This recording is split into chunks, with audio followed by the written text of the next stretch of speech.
बोरगाव येथील माजी विद्यार्थ्यांनी गेट टुगेदर कार्यक्रमातून जागवल्या जुन्या आठवणी. 24 वर्षातून भेटले सवंगडी. बोरगाव येथील सरकारी उच्च प्राथमिक मराठी मुलामुलींची शाळेतील 2002 मधील 7वी इयत्तेतील माजी विद्यार्थ्यांनी स्नेहमिलाप आणि कृतज्ञता सोहळा बोरगाव येथील आरबी हॉटेलमध्ये आयोजित करून आपल्या शिक्षकांचा आदर व गुरुदक्षिणा म्हणून त्यांचा यथोचित सत्कार करण्यात आला. यावेळी शाळेतील जुन्या आठवणींना उजाळा देण्यात आला. बऱ्याच वर्षानंतर एकत्रित आलेल्या मित्रमैत्रिणींसह शिक्षकांनी आपले अनुभव सांगताना उपस्थित विद्यार्थ्यांचे मन गहिवरून आले होते. अध्यक्षस्थानी माजी मुख्याध्यापक मांगूरचे बुडके होते. प्रारंभी बोरगाव येथील PM श्री मराठी शाळेत आजी-माजी शिक्षकाचे आदरपूर्वक फुलांचा वर्षाव करत स्वागत करण्यात आले. यावेळी उपस्थित विद्यार्थ्यांनी आपल्याला ज्ञानार्जन केलेल्या शिक्षकांचे पादपूजा करून आशीर्वाद घेतला. यावेळी आयोजित सन 2002 मधील 7वी वर्गातील विद्यार्थ्यांनी शाळेस 2 तिजोरी भेट दिल्या. यावेळी शाळेच्या वतीने विद्यार्थ्यांचा यथोचित सन्मान झाला. या शिक्षकांचा या माजी विद्यार्थ्यांच्या वतीने गुरुदक्षिणा म्हणून शाल श्रीफळ देऊन त्यांचा भव्य असा सत्कार करण्यात आला. नगरसेवक व वर्गमित्र शरद जंगठी यांनी मयत 5 वर्गमित्रांच्या परिवारास प्रत्येकी 5,000 रुपये अनुदान दिले. यावेळी माजी मुख्याध्यापक SB पाटील, शरद पाटील, कोळी, इंदुलकर, खराडे, सुनीता जोशी आदी शिक्षकांनी मार्गदर्शन केले. कार्यक्रमाच्या निमित्ताने स्नेहभोजन व फनी गेम्सचे आयोजन करण्यात आले होते.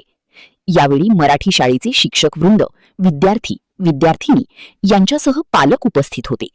सूत्रसंचलन पत्रकार अजित कांबळे यांनी केली, तर आभार नितीन तोडकर यांनी मानले.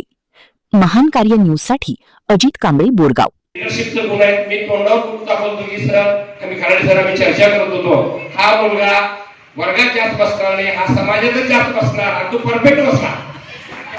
परफेक्ट. सर्व विद्यार्थिनींचं माझ्या वतीनं हार्दिक हार्दिक अभिनंदन. आमचा इथे सत्कार केला, आम्हाला खूप मोठा मान दिला.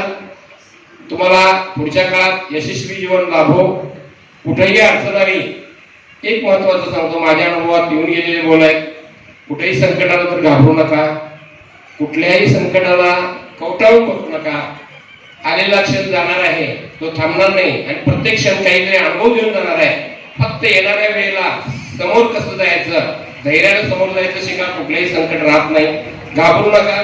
कधीच लईच फार भीती वाटली, माझ्या अनुभवावरून मी सांगतो, एक प्रथम तुमच्या आई वडिलांना आठवा. कुठं संकट वाटते तिथं पहिल्यांदा तुमच्या आईने वडिलांना आठवा.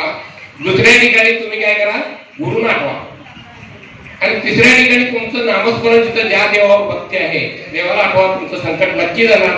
शरद पाटील सरांचा परत एकदा सर्वांना आशीर्वाद. धन्यवाद.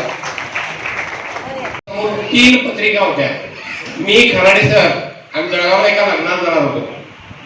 अनेक ठिकाणी कोल्हापूरचं लग्न होतं. मात्र आम्ही त्यांना सांगितलं की जशा तुमच्या मुलींच्या अक्षता महत्वाचे आहे तसं माझी विद्यार्थ्यांना आशीर्वाद देणं आमचं महत्व आहे. त्यामुळे मी तो कार्यक्रम करून तुमच्याकडे आम्ही संध्याकाळपर्यंत रात्री 10 पर्यंत तुमच्या घरी येतो. मात्र आम्ही आज बोरगावचा कार्यक्रम चुकवणार नाही. तर सर्व विद्यार्थ्यांना परत एकदा आशीर्वाद, मुलींना पण आशीर्वाद. राजेश्री, अस्मिता, संगीता, आसमा, हिना, पूजा वगैरे वर्गात आल्यासारखं वाटलं. काही एक जुने आठवण सांगतो. शरद जयंतीला मी 2-3 वेळा मारलो होतो. आणि दुसरी गोष्ट इंजिनियर